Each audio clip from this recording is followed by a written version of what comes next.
বিসমিল্লাহির রহমানির রহিম। Hello everyone, আসসালামু আলাইকুম সবাইকে। স্বপ্ননূরের সংসারের নতুন একটি লাইফস্টাইল ব্লগ ভিডিওতে আপনাদের সবাইকে আরও একবার স্বাগত জানিয়ে আজকের ব্লগটি শুরু করছি। কাছে এবং দূরে, দেশ এবং প্রবাস থেকে যারা আমাকে দেখেন প্রতিনিয়ত, আশা করছি আল্লাহ তাআলার অসীম রহমতে আপনারা সবাই ভালো আছেন। আমরাও আলহামদুলিল্লাহ ভালো আছি। বেশ অনেক দিন পর আপনাদের সাথে ভিডিও শুরু করছি কিচেনে রুটি বানানো থেকে। আপনাদের এত অভিযোগ থাকে আমার রুটিগুলা কিভাবে এত বেশি ফুলকো হয়, আপনাদেরগুলো হয় না। আসলে আমি আপনাদেরকে একটা টেকনিক শিখিয়ে দিই। ১ম এ আপনারা রুটিটা ফ্রাই প্যানে দিবেন। অবশ্যই গরম অবস্থা, মানে তাওয়াটা যেন গরম থাকে, ফ্রাই প্যানটা। ওই অবস্থায় আপনারা রুটিটা দেওয়ার পরে কিছুক্ষণ ওয়েট করবেন। একটা পার্ট একদম হওয়ার পরে এই যে আপনারা উপর থেকে দেখতে পাচ্ছেন, উপরে একটু বুদবুদ টাইপের উঠছে। তো ওইরকম ওঠার পরে দেখবেন যে আপনার রুটি ওই অপর সাইডটা হয়ে গেছে। তখনই আপনারা উল্টে দিবেন। দেখবেন আপনার রুটি কিন্তু সুন্দরভাবে একদম ফুলে টইটুম্বুর হয়ে যাবে। তখন আপনি যখন দেখবেন রুটিটা এত বেশি ফুলেছে, সত্যি কথা আপনি একদম খুশি হয়ে যাবেন। আর খেতেও অসাধারণ মজা হয়, কারণ ফুলকো রুটি সবচেয়ে বেশি খেতে মজা লাগে। তো আপনাদেরকে শিখিয়ে দিয়েছি কিভাবে রুটিকে ফুলাবেন, আর আটা করারও কিছু টেকনিক থাকে। তো ওই টেকনিকটা আমি আপনাদেরকে অন্য কোনো ভিডিওতে শেয়ার করব। তার আগে আপনাদের কাছে রিকোয়েস্ট রইল, সুন্দর সুন্দর এরকম ভিডিও পেতে হলে অবশ্যই আমার চ্যানেলটিকে আপনারা লাইক, কমেন্ট, শেয়ার করতে হবে। আর হ্যাঁ, সাবস্ক্রাইব করে রাখতে পারেন, এরকম যেন সুন্দর সুন্দর ভিডিও আমি আপনাদের মাঝে উপহার দিতে পারি। আপনারা আমাকে এত রিকোয়েস্ট করেন প্রতিদিন যেন আপনাদের সাথে ভিডিও শেয়ার করি। তো আসলে প্রতিদিন ভিডিও শেয়ার করতে পারবো কিনা জানি না, আমি কথা দিতে পারবো না আপনাদেরকে। তবে যদি পারি অবশ্যই শেয়ার করব। আর না পারলেও অবশ্যই আগের মতো 2 দিন 3 দিন পর পর আপনাদের সাথে অবশ্যই ভিডিও আমি শেয়ার করব ইনশাল্লাহ। তবে আমি এখান থেকে সহজে যাচ্ছি না। আপনাদের এরকম নিঃস্বার্থ ভালোবাসা পেতে সত্যি আমার খুব বেশি ভালো লাগতেছে। আর আপনারা আমাকে অনেক অনেক বেশি ভালোবাসা দিচ্ছেন, যার কারণে এখান থেকে এখন আর সহজে আমি যাচ্ছি না। তবে ইনশাল্লাহ কোনো একদিন এখান থেকে আমি চলে যাব। আমার গতবারে 2 বার তেল বানিয়েছি, আলহামদুলিল্লাহ আপনারা আমাকে এত এত সাড়া দিয়েছেন। তখন সত্যি কথা, আপনারা যারা তেল পাননি, যাদেরকে আমি বলেছি স্টক আউট হয়ে গেছে, তখন সত্যি আমার খুব খারাপ লেগেছিল। কিছু আপু এত রিকোয়েস্ট করেছিল, তো আসলে তাদের কথা চিন্তা ভাবনা করে আবার তেল তৈরি করেছি।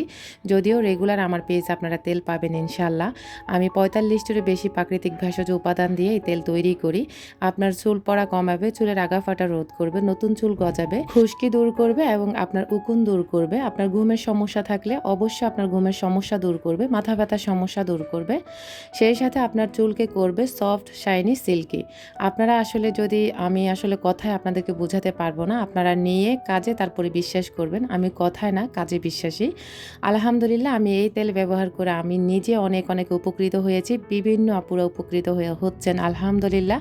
আপুরা সবাই ফিডব্যাক দিচ্ছেন আলহামদুলিল্লাহ। আমি সবার প্রতি কৃতজ্ঞতা জ্ঞাপন করি, আল্লাহ তাআলার দরবারে শুকরিয়া আদায় করি। আমার ছোট মানুষের হাতে যে আপনারা এই তেল মাথায় দিয়ে যে উপকৃত হয়েছেন, আমি আল্লাহর দরবারে লাখো কোটি শুকরিয়া আদায় করি। আর আপনাদের প্রতি দোয়া রইল যেন আল্লাহ তাআলা আপনাদের সবার চুল এবং মাথার সমস্যাগুলো দূর করে দেন, আমিন। এখন চলুন আপনাদের সাথে শেয়ার করি। সকালবেলা মানে একটা ব্যস্ত গৃহিণীর যুদ্ধ বলা যায়। তো গৃহিণীরা যে কত পরিশ্রম করে বিশ্বাস করেন এই গরমের ভিতরে। তো আমিও কিন্তু তার ব্যতিক্রম নয়। আমি যে সেই সকাল ভোরে ভোরে উঠে হচ্ছে যে নাস্তা তৈরি করা, নামাজ কালাম পড়া, আবার হচ্ছে সব কিছু মিলিয়ে না একটু একেবারে ঝামেলাতে পড়ে যাই। সকালবেলাটা আমার যে কীভাবে যায়। এখন হচ্ছে আমি আরাফের জন্য টিফিন রেডি করে নিয়েছি। যদিও আজকে আমি রুটি বানিয়েছি। আজকে আমার ছেলেটার একটু বায়না ছিল, বলে গেছে যে মাম্মি যাওয়ার সময় আমার জন্য নুডলস রান্না করে নিও। তো আসলে যেই কথা সেই কাজ। বাচ্চাদের মন তো, মানে মায়ের মন তো বাচ্চাদের জন্য একটু বেশিই পড়ে। তো আজকে হচ্ছে ওর জন্য নুডলস রান্না করে নিয়েছি। তো খাইয়ে দিয়ে চলে এসেছি। এখন আবার আরেক ছেলেকে নিয়ে আমি স্কুলের উদ্দেশ্যে রওনা হয়েছি। তো একজন ব্যস্ত গৃহিণীর সারাদিনের রুটিন যদি আপনাদের সাথে তুলে ধরি, সেটা হয়তোবা মানে সারাদিনের রুটিন তুলে ধরতে গেলে আমার ফোনেরও স্টোরেজ থাকবে না, এমন একটা অবস্থা। তারপরেও যেটুকু বেসিকভাবে দেখানোর প্রয়োজন বা বেসিক যেগুলো, সেগুলো আপনাদের সাথে শেয়ার করে থাকি। আশা করি এই অল্প স্বল্প ভিডিও থেকে আপনারা বুঝতে পারবেন যে একজন মা কতটা ব্যস্ত সময় পার করতে পারে। তো যেটা হয়তো অনেক পুরুষরা বোঝে না, মাঝে মাঝে আমার নিজের পুরুষও বোঝে না। এটা আসলে আমি কি বলবো, আমি আসলে বলার কোনো ভাষাই খুঁজে পাই না। তো ভিডিও আকারে হয়তো আপনারা দেখতে পান যে গৃহিণীরা কত কাজ করে। আমার কোনো হেল্পিং হ্যান্ড নেই। আমি একেবারে সমস্ত কাজ নিজের একা হাতে সম্পূর্ণ করে থাকি। আলহামদুলিল্লাহ, মাশাআল্লাহ। আমার শরীর ভালো থাকলে আমি কখনো শুয়ে বসে থাকতে পারি না। আমার ইচ্ছে করে সারাদিন শুধু আমি কাজ-বাজ করি। এখন বড় ছেলেকে স্কুলে দিতে যাচ্ছি। এটা হচ্ছে শনির আখড়ার দিকে যেতে। শনির আখড়ার রোড সাইডে কিন্তু এই বাজারগুলো প্রতিদিন সকালবেলা বসে। তো আরফানকে আমি বর্ণমালা স্কুলে পড়াই। আপনারা অনেকে প্রশ্ন করেন। আর আমি হচ্ছে শনির আখড়ার রোড ব্রিজের উত্তর সাইডে থাকি। তো ওকে নিয়ে হচ্ছে স্কুলে এখন চলে যাচ্ছি। কিছু বাচ্চারা যারা হচ্ছে কাছে আছে তারা হেঁটে যাচ্ছে। তো আমাদের বাসা থেকে স্কুলটা একটু দূরে। এ কারণে ওকে রিক্সা করে নিয়ে যেতে হয়। তো প্রতিদিন আমি কিন্তু যাই না। দেখা গেছে একটু আমার যখন প্রয়োজন হয় শনির আখড়াতে আমি আমার কাজ সেরে আসি আর ওকেও স্কুল থেকে দিয়ে আসি বা নিয়ে আসার প্রয়োজন হলে নিয়ে আসি। আর এই জায়গাটাতে এত জ্যাম থাকে যেটা আসলে প্রতিদিনের চিত্র এটা বলা যায়। এমন কোনো দিন নাই যে এই জায়গাটাতে জ্যাম থাকে না। এটা হচ্ছে বর্ণমালা স্কুলের মোড়ে ঢোকার সময়। তো যাই হোক তারপরেও ছেলে যখন একা একা স্কুল থেকে মানে বাসা থেকে স্কুলে যায় সত্যি কথা খুব বেশি টেনশনে থাকি কিভাবে যে পার হয়ে যায়। যদিও আরএস শপিং মলের সামনে নেমে যেতে হয় ওইটুকুতে 10 টাকা রিক্সা ভাড়া নেয়। আর যদি এখানে স্কুল পর্যন্ত আসে তাহলে আরও 10 টাকা নেবে। তো আমি শুধু ওকে আপ ডাউন করার জন্য প্রতিদিন 20 টাকা দিয়ে থাকি। আর ওই প্রতিদিন এর বাইরে আমি ওকে কোনো টাকাই দিই না। তো ও সকাল 11:30টায় আসে, 3:30টায় বাসায় যায়। তো এই যে দেখতে পেলেন অনেকগুলো স্টুডেন্ট চলে এসেছে। যদিও এখানে মাত্র আ বড়দের ক্লাসের আরকি। মানে বড় ক্লাসের বাচ্চাগুলো, ছোট বাচ্চাদের স্কুল ছুটি হয়ে গেছে। আর বর্ণমালাতে যারা মানে বাচ্চাকে পড়াচ্ছেন তারা তো জানেন এত অসংখ্য স্টুডেন্ট কোথায় থেকে আসে আল্লাহই ভালো জানে। তো এখানে হচ্ছে এখন 5 এর বাচ্চারা এগুলো সবাই। তো মেয়েরা বের হয়ে গেছে। এই স্কুলের আরেকটা সিস্টেম খুবই ভালো লাগে। মেয়েদের ক্লাস সম্পূর্ণ আলাদা হয়, ছেলেদের ক্লাস আলাদা হয়। মেয়েদের ক্লাস হয় মর্নিং শিফটে আর ছেলেদের ক্লাস হয় ডে শিফটে। একটা ক্লাসে যদি এতগুলো বাচ্চা হয় তখন আসলে এই রকম শিফট করা ছাড়া কিন্তু পড়ানো সম্ভব না। আর ওদের একটা ক্লাসকে প্রায় 4-5 শাখাতে ভাগ করা হয়েছে।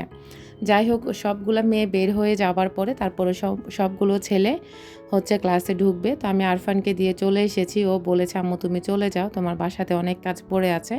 তো ও শুধু ক্লাসে ঢুকবে আর আমি হচ্ছে আমার শনি আখড়াতে কাজ সেরে তারপরে বাসায় চলে এসেছি।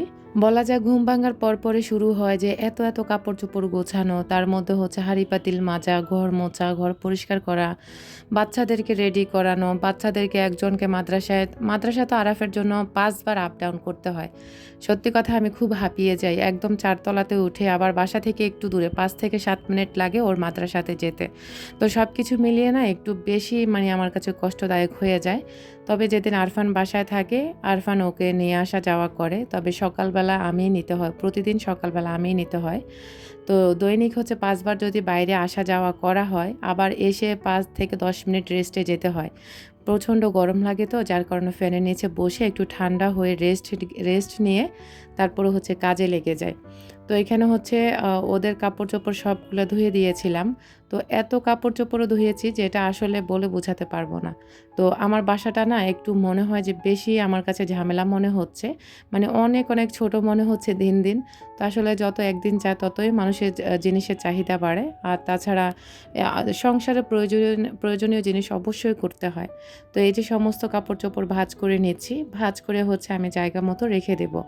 আর আমার আসলে বারান্দাতে যেহেতু এখন গাছ অনেক বেশি হয়ে গেছে, বারান্দাতে কাপড়-চোপড় শুকাতেও ঝামেলা হয়। যাই হোক এখন হচ্ছে আপনাদের সাথে বলি, অনেক আপুরা হচ্ছে আমার ভিডিও দেখে না। আবার আমিও অনেক আপুদের ভিডিও দেখতে পারছি না ব্যস্ততার কারণে। তো আসলে আপুরা কতটুকু ভিডিও দেখে আমি জানি না। তবে আমি যার ভিডিওই দেখি খুব ভালোবেসে পুরোটাই ওয়াচ করে দিই। যাই হোক গ্রাম থেকে বাসায় ফিরে এসে এখন হচ্ছে সবকিছু গুছিয়ে নিয়েছি। আর নিজের বাসার মতো শান্তি পৃথিবীর কোনো জায়গায় আপনি পাবেন না।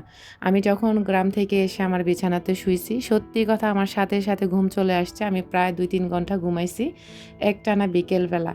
তো যাই হোক নিজের বাসাতে যেরকম শান্তি করতে পারবেন, আপনার বাবার যদি রাজপ্রাসাদও থাকে সেখানে গিয়েও আপনি অতটা শান্তি পাবেন না। শান্তি অবশ্যই পাবেন, তবে আপনার মানসিক যে একটা শান্তি সেটা আপনি পাবেন না। আপনার মন পড়ে থাকবে আপনার সংসারটা যেমনই হোক ওই সংসারের ভিতরে। একটা সময় না খুব বেশি হচ্ছে মানুষকে বলতাম যে নিজের সংসার নিয়ে এত বেশি মাতামাতি করার কি আছে বা এত কিসের টান। এখন নিজের ছোটোখাটো একটা সংসার হয়েছে, আর এখন বুঝতে পারি সংসারের মায়াটা কী জিনিস। তো আজকে হয়তো আপনারা দেখে বুঝতে পেরেছেন আমি এক এক দিন এক এক কাজ করে করে আপনাদের সাথে আজকের ভিডিওটি শেয়ার করেছি। তবে আমার আসলে এই ছাড়া কোনো কিছুই উপায় ছিল না, যেহেতু আমি ব্যস্ত সময় পার করি। একা হাতে ২টা বাচ্চাকে নিয়ে স্কুল মাদ্রাসা আসা যাওয়া করে সংসারে কাজ বাজ রান্না বান্না, তার মধ্যে ব্লগিং বিজনেস সব কিছু মিলিয়ে না একটু ব্যস্ত সময় পার করতে হয়। তখন যখন যেটা পারি তখনই সেটাই ভিডিও করে ফেলি।